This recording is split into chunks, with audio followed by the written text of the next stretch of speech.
Hello everyone and welcome back to Chin Challenge Sunday here, associated with Cycle Turtle Plays, Pokemon Labs, and Tao Gaming. I am once again Jesus Coronel here with the emotional support Pikachu here. I bet you this emotional support Pikachu is glad that you guys stuck around for round 3 here at our local tournament, and the competition is heating up. Rounds are getting smaller and smaller as the competition is getting heated and heated. We got our two competitors here, Daniel Ramirez and Hayley Aldworth. We're going to get Daniel's perspective here, and the way I'm looking at both these teams here, it's going to be pretty hectic because there's a lot of chaos going on with both these teams, or at least especially with one in particular. But at the same time, needs to get, I wouldn't want to say predictable, but at the same time, it's like there are common things you could just find at the battle stadiums or like in ranked ladder, and it's. I wonder just how many Pika Pikas we're going to get from this emotional support Pikachu, let's be honest. As we're going to get set here with this round 3 matchup, Daniel with Glimora, Dondozo, Tatsugiri, Dragonite, Chiyu, and Fluttermane. We got a different language than Fluttermane at that. While for Hayley, we have Amoonguss, Fluttermane, Iron Bundle, Iron Hands, Arcanine, and Tingaloo. So, a good amount of Paradox Pokemon coming in from Hayley's side, while Daniel is going for the standard Dondozo Glimora strategy, where it aims to poison your Pokemon. Get Dondozo set up as a commander, or you can even deviate into the Dragonite, or even to the Chiyu Fluttermane combination, as a lot of things could just set up well for Daniel if he gets it well. But for Hayley, there's a combination of offense and defense with the Fluttermane, Iron Bundle, and potentially the Tingaloo. But at the same time, Tingaloo, Arcanine, Iron Hands, and Amoonguss, all a very solid defensive combination. So it'll be interesting to see what happens between these two trainers. We're heading into round 3, and we are going to get underway here as we are on the loading screen. And let's see what happens here. And going into the battle screen, Hayley on the top, Daniel, our perspective. For Hayley, the league will be Iron Hands and Tingaloo, so a lot of special attack debuffs right here coming in, and here comes Glimora and Dondozo for Daniel, so looking to set out a mortal spin maybe for the Glimora, or even get the booster energy coming in from the Iron Hands, and the attack booster is the choice. And okay, it's really good to know that the Iron Hands is actually not the Assault Vest we normally would see, instead being the booster energy to get an attack boost. Interesting to note. But for Daniel here, the Glimora is going to be a big issue for Hayley, because most of her team has no switches to poison. If Mortal Spin comes in, oh no, we're not going to see the Spiky Shield coming in. So any direct contact Glimora gets hit with Vita Protect. Oh, we're going to see Double Protect here coming in. So if anything targets the Glimora with direct contact, it will take damage. Where does the Stomping Tantrum go with the Iron Hands? Into the Glimora. It's going to take some damage, I think. I'm pretty sure it's a contact move. It is going to be a contact move. It will take some damage. But the Tingu go, Tingu went for the Fisher onto the Dondozo. Doesn't want to deal with that at all. Fisher only 30% accuracy, so it will hit rarely, but when it hits, it's game changing. Glimora gonna head and go into the Terastallization, and Dondozo's gonna go over its own Earthquake. So, fun fact, if you didn't know this, if you hit your own Pokemon, if you hit your own Glimora with a physical attack, Toxic Spikes will go to the opposing side of the team, as if you don't get your spikes on your own. So you can do it yourself, and so we see this Glimora go to grass type as a Terastallization. Glimora does go for the Mortal Spin, going to go ahead and spread the poison damage into both the Tingaloo and the Iron Hands, so they're going to take damage over time, so it will increase the win condition odds for Daniel, as he is looking to get some great momentum going. Here's the Earthquake. Could not do a whole lot of damage to Tingaloo, maybe, yeah, decent amount of damage to the Iron Hands. It will, oh, he crits his own Glimora. So Glimora does a little bit more damage than Daniel would have liked, but the Toxic 3 sets up Toxic Spikes to layer number 1. Wild Charge coming in from Hayley's. Iron Hands into the Dondozo, a lot of damage coming in, but Dondozo survives. And here's a Fisher coming in. Dondozo will miss. It's very important to note, Hayley's Tingaloo is carrying that Stomping Tantrum, so if Hayley elects to use that move, actually, I don't want to say anything bad, so I'm not going to assume anything. So both these Pokemon are going to take poison damage. Hayley's Stomping Tantrum will do double damage now, so it will be 150 base power. However, both of them can protect, and it will go down to its original 75 base power. So Gomora's in a great spot. Maybe you can set up the Tatsugiri, but at the same time, the Thundos are taking a whole lot of damage from the Iron Hands off that wild chart, so it may not be advised. And then without Dondozo, Tatsugiri's kind of like a sitting fish there. Protect coming in from the Dondozo, doesn't want to take any more further damage. Wants to get someone leftovers recovery. Venom Shock gonna come out, will do double damage because the target's poisoned. Iron Hands does go down. No more booster energy boost. No more damage coming in. Stomping Tantrum was the choice, and it went to the Dondozo. So unfortunate that the base 150 power from Hayley's Tinglu not gonna be paying off there, but it's fine because they're doing okay damage. It probably would have knocked out even if it was at original power, but now Tinglu's taking poison damage and it's only increasing Daniel's odds to win the game. So Daniel's in a great spot in terms of the Gomora with the Toxic Spikes coming in, where potential focus stashes from any of Hayley's Pokemon will probably be nullified, because even though it might get an attack off, if it goes down to Sash, will play into a poison. And then the Venom Shock will just pick up double damage to any of its targets that have poison. Iron Bundle, the choice for Hayley, will get poisoned to come in at the Toxic Spikes. And now that we've seen the booster energy from the Iron Hands, I wonder what this Iron Bundle's item is going to be, because you typically only see booster energy, and if it's not booster energy, it's either Cobra Cloak or Focus Sash, because it's pretty much the Kartana of this generation because of how especially frail it is. It's great defenses, but its HP is not great. Here's Freeze Dry, will finish out the Dondozo, so no Tatsugiri setup for this game. Dondozo faints. What did the Glimora do? Did it go for the Venom Shock onto the Tinglu, or did it go for the Venom Shock onto the Iron Bundle? But instead we see Power Gem in the Iron Bundle will go down to Sash. However, Poison will make it a one-hit knockout. It just depends on now what the Tinglu did. Fisher, and it connects! One-hit knockout onto the Glimora. Will this put up more Toxic Spikes, or will it not? It does put up more Toxic Spikes. So now whatever Hayley's last Pokemon is will be Toxic Poison. And Daniel, we did see the Tatsugiri come in from his team perspective, as Hayley's Iron Bundle will go out of poison. So we have a Toy Scarf Tatsugiri coming in from Daniel, as we did see on the screen. But for Hayley, I wonder what the last Pokemon could be, because it's still not a great spot. Ooh, and the Chiyu in the back as well for Daniel. A lot of damage going to come in from this Tatsugiri. It will be Arcanine coming in for Hayley. So Muddy Water looking pretty good right now for Tatsugiri. Especially with the Chiyu coming in. Gonna go ahead and activate the Beads of Ruin ability, lowering the special defense of all Pokemon in play, basically nullifying the Vessel of Ruin ability. Arcanine gonna go ahead and get Toxic Poisoned, gonna take damage, and will be increasing over time if the battle stalls out for a long time, but I think this battle could be over quick. Ooh, interesting to see Psychic from Daniel's Chiyu here. Psychic is typically not a move you'll see on the Chiyu. It's usually just fire type attacks. The dark type attacks are Terra Blast Grass. And as much as Tinglu can get anything done with a Fisher, if you get knocked out by the Muddy Water, it could be game over. Arcanine protecting here, so will not take any damage from the incoming Chiyu or the Tatsugiri. Because Tatsugiri going for the Draco Meteor instead. Will it knock out the Tinglu? It will not.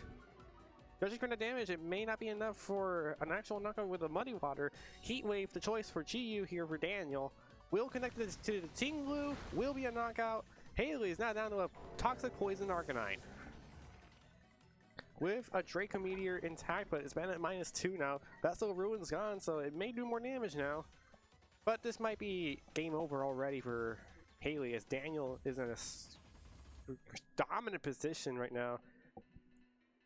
We've seen crazier things happen. Both these Pokemon are not the best at bulk. Chiyu especially, it's not physically bulky, so it's going to be potentially struggling here, but here comes the first Dragon. Oh, Dragon Meteor missing for Daniel, not great.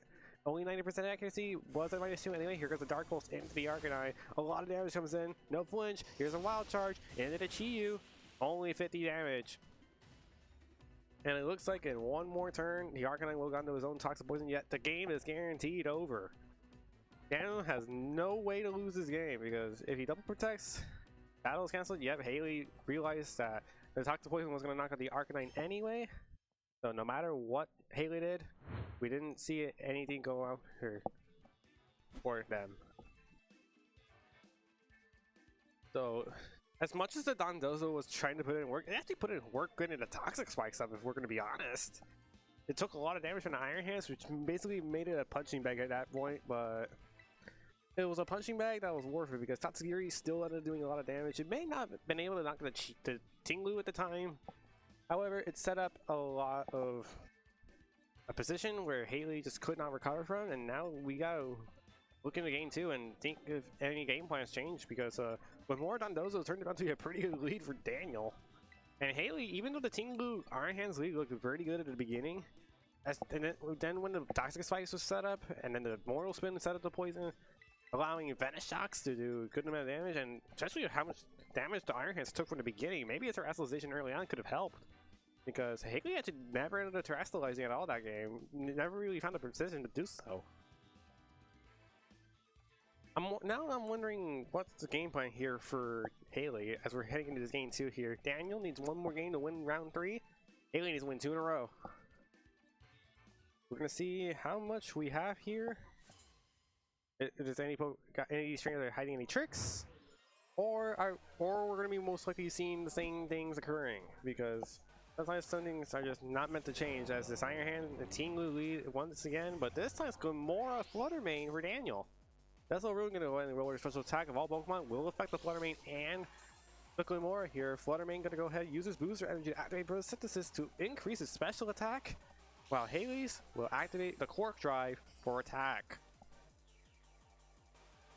The Vessel Ruin is going to lower the damage output for the Flutter Mane, so may not be wise to attack turn 1 unless you want to get some chip damage going in. But then again, we saw another Tinglu earlier today and it had Happy Slam and it got a very comfortable one-hit knockout onto Flutter Mane, because Flutter Mane is actually not that light and Tinglu's very heavy. May not be a good idea to go for an attack with Flutter Mane if Heavy Slam is threatening a knockout. And we do see an early Terrestrialization come in from Hayley, an adaptation coming from game 1 that never happened earlier. Into the Tinglu is going to Terrestrialize into the Poison type, so not only will this prevent Tinglu from being poisoned, but also it will resist the fairy moves that normally would have been super effective on it from the Flutter Mane. Flutter Mane wisely going to protect, doesn't want to get hit with a Heavy Slam, or at least a potential one. Where does the Fake Out go? No Fake Out comes in. Spiky Shield going to go ahead and scout out whatever Daniel wanted to do this turn. If Hayley went for the Stomping Tantrum into the Gomora, again, it's going to take a bit damage there because of the Spiky Shield. Going to go ahead and lower its HP. What did the team go for the Fisher again? It went for the Heavy Slam instead. Did go to the Flutter Mane. Now we're going into this turn 2 here. I wonder what's going to be the play here. Maybe Hex. I mean, now Terrestrializing this early is both good and bad thing, because a good thing for Daniel is that he now knows that the Tinglu is poison type, so now you know you can't be poisoned. Gomora gonna switch out, doesn't want to deal anything with the Tinglu or the Iron Hands anytime soon. In comes the Chi-Yu, that's equally dangerous if the Zombie Tantrum went its way. Beats the Ruin, going ahead and nullify the Vessel of Ruin. Moonblast going into the Iron Hands is not Assault Vest, and that's an easy one-hit knockout there on the Iron Hands. The special defense stat, not the greatest.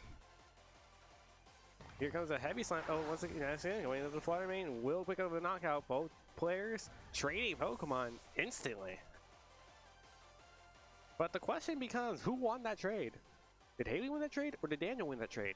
Because you lost Flutter Mane for Iron Hands. Both your Booster Energy Pokemon, both the Booster Energy Pokemon are gone. Hayley has yet to reveal any Pokemon in the bag. Daniel has a Flutter Mane that we already know about, and here comes a Dragonite. A Pokemon we didn't see in Game 1, but Iron Bundle coming back in for Hayley.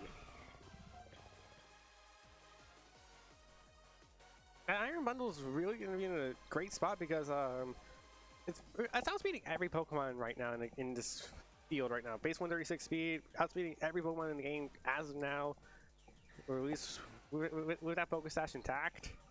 But unfortunately, the speed control may not be an issue for Hayley. To see Terra Normal coming in for Dragonite, gonna ahead and go for that extreme speed. Hopefully gonna do enough damage to the Iron Bundle, but we've seen Dragonite's deviate away from the Terra Normal extreme speed variants because of how consistent the Terra Flying Terra Blast build's been. But who knows what he's up to? But more gonna switch in for the Chi-Yu. So Toxic Spikes could be coming into play here. We do see the Terrestrialization in a normal for Daniel. So Daniel's looking to do some quick damage here. and potentially wants to avoid any ice type attacks coming in from the Iron Bundle here. Freeze Dry is very common and will not be appreciated by this Dragonite even with multi-scale. But instead, Iron Bundle protecting for Hayley. So what if Dragonite went for the extreme speed? So Daniel went for the, oh, it goes for the Thunder Punch instead, but is once again going to protect. What did the Tinglu do here though? It went for the Stopping Tantrum, going to be quad effective into the Glimmora. Going to pull it down to his Focus Sash. Off a critical hit as well. And we're going to see some Toxic Debris going in the Hayley side of the field, setting up the Toxic Spikes, the first layer. The first layer of Spikes is now up. We're going to see another attempt at a Thunder Punch from Dragonite here into the Iron Bundle, but if this is obvious, maybe switching to Amoonguss could be a good idea. If Hayley has it in the back. But we do know it's also Focus Sash, so it may not be wise to do it at all if you want to preserve that Focus Sash, but at the same time, you already get a guaranteed knockout. Oh no! Went for the Hydro, but it missed the Dragonite! That's the worst thing about Iron Bundle, because there's no consistency with its moves whatsoever. Hydro, 80 accuracy, 95 accuracy from Icy Wind as well. Never consistent. Thunder Punch gonna go ahead and secure the knockout after Glimora's Power Gem. Go ahead and put Hayley down to their last two Pokemon. And Stomping Tantrum gonna go ahead and secure the knockout onto the Glimora. However, it will set up a second layer of Toxic Spikes, so now Toxic Poison is in effect for whatever Hayley has in the bag, unless it's a Amoonguss. Down it goes, and we only see a Chi-Yu for Daniel. He only has a Chi-Yu left with safety goggles. What's Hayley's last Pokemon? It's Fluttermane. It will be Toxic Poisoned. But the bigger question now becomes, can Chi-Yu pick up do enough damage? Because this Dragonite will not be able to use Extreme Speed onto the Fluttermane of Hayley here. And we do see his move. It does have Ice Spinner, but I don't think it's going to be doing enough damage to the Fluttermane based on how most Fluttermanes are defensive nowadays. This Terra Poison is probably going to be more of a problem as Dazzling Gleam comes out from the Fluttermane, doing okay damage. Psychic coming in. Oh, now I see the Psychic coming into use here, doing decent damage to the Tinglu. No special attack drop, no special defense drop coming in. Here's the Ice Spinner into the Fluttermane, doing over half HP. Fissure comes in and it misses. Hayley betting it all on luck. Doesn't get it there. One turn of poison comes in here. Dazzling Gleam was not doing enough damage. Psychic doing okay damage to Tinglu. Maybe a special defense drop could be beneficial, but once again, Daniel's in the driver's seat. Just when we think that Daniel's not in a great spot, he's just turning it around there, and boom, now he's in advantage. It's just like the moment you think you're in an advantage state with your Pokemon positioning, as you see a Coward Protect come in from Fluttermane, doesn't want to get KO'd by the Chi-Yu, wisely so. Chi-Yu gonna protect as well, doesn't want to take an incoming Stopping Tantrum potentially. That could knock it out in one hit if it's not protecting the Stopping Tantrum, and wisely so, Daniel gonna protect, make sure the Stopping Tantrum doesn't do the double damage that Hayley so wants. But now Fluttermane's prone to an attack now. It's gonna take more Toxic Poison damage. Maybe the next Toxic Poison will knock it out, so I could see a play where, yes, Daniel's seeing the play. He's going for a double target onto the Tinglu because the Toxic Poison will be enough to knock out Fluttermane around this range because of the increased damage output. I'm surprised it's not going to be Psychic though. Here's Extreme Speed. Going to be Terra Normal, but unfortunately not a choice band. It's doing okay damage. Fluttermane going for the Dazzling Gleam. Needs a crit under the Chi-Yu. Does not get the crit. Chi-Yu is going to live. Heat Wave missed something. What did it miss? It missed the Tinglu! That's not great. Fluttermane goes down. Will we see a Fissure come out from the Tinglu, or will it go for the Stopping Tantrum? The Stopping Tantrum will knock out the Chi-Yu, so now it comes down to this. The game has now come down to whether a Fissure lands or not. And that's the worst feeling about Pokemon, because if your game comes down to a Fissure, you're asking to go to Vegas. You're either going to hit the slots and get lucky, win a lot of money, or go down broke. Extreme Speed, unless this crits, will end the game for Daniel. No crit. Will we see a Fissure knockout? No, it's going for a Throat Chop instead. Ah, not enough damage. It's not enough damage. I'm surprised Hayley didn't go for the Fissure there. Extreme Speed gonna pick up the knockout, and Daniel will win round 3 over Hayley. He will move on in the Swiss round 3 with a win, and a very comfortable one at that too. No need for Dondozo Tatsugiri if you set up the poison damage enough, and that's gonna do it. Crazy to think that I'm actually a lot surprised that Hayley did not go for Fisher. I mean, Throat Chop was doing decent damage there, but if you were going for that play, maybe you should have went a little bit more aggressive with your Pokemon choices, but who am I to know? I can't make decisions on my own because not all of them are great. We all mess up sometimes as Pokemon players, so Hayley gonna unfortunately take the loss there. Daniel with the win. We've seen crazy things happen, but Hayley can come away in the top cut if all goes well for them. With that being said, that's gonna do it for round 3. Emotional Support Pikachu encourages you to stick around because don't go anywhere. We might have another round soon. We will be. Round 4 coming up soon, right after this.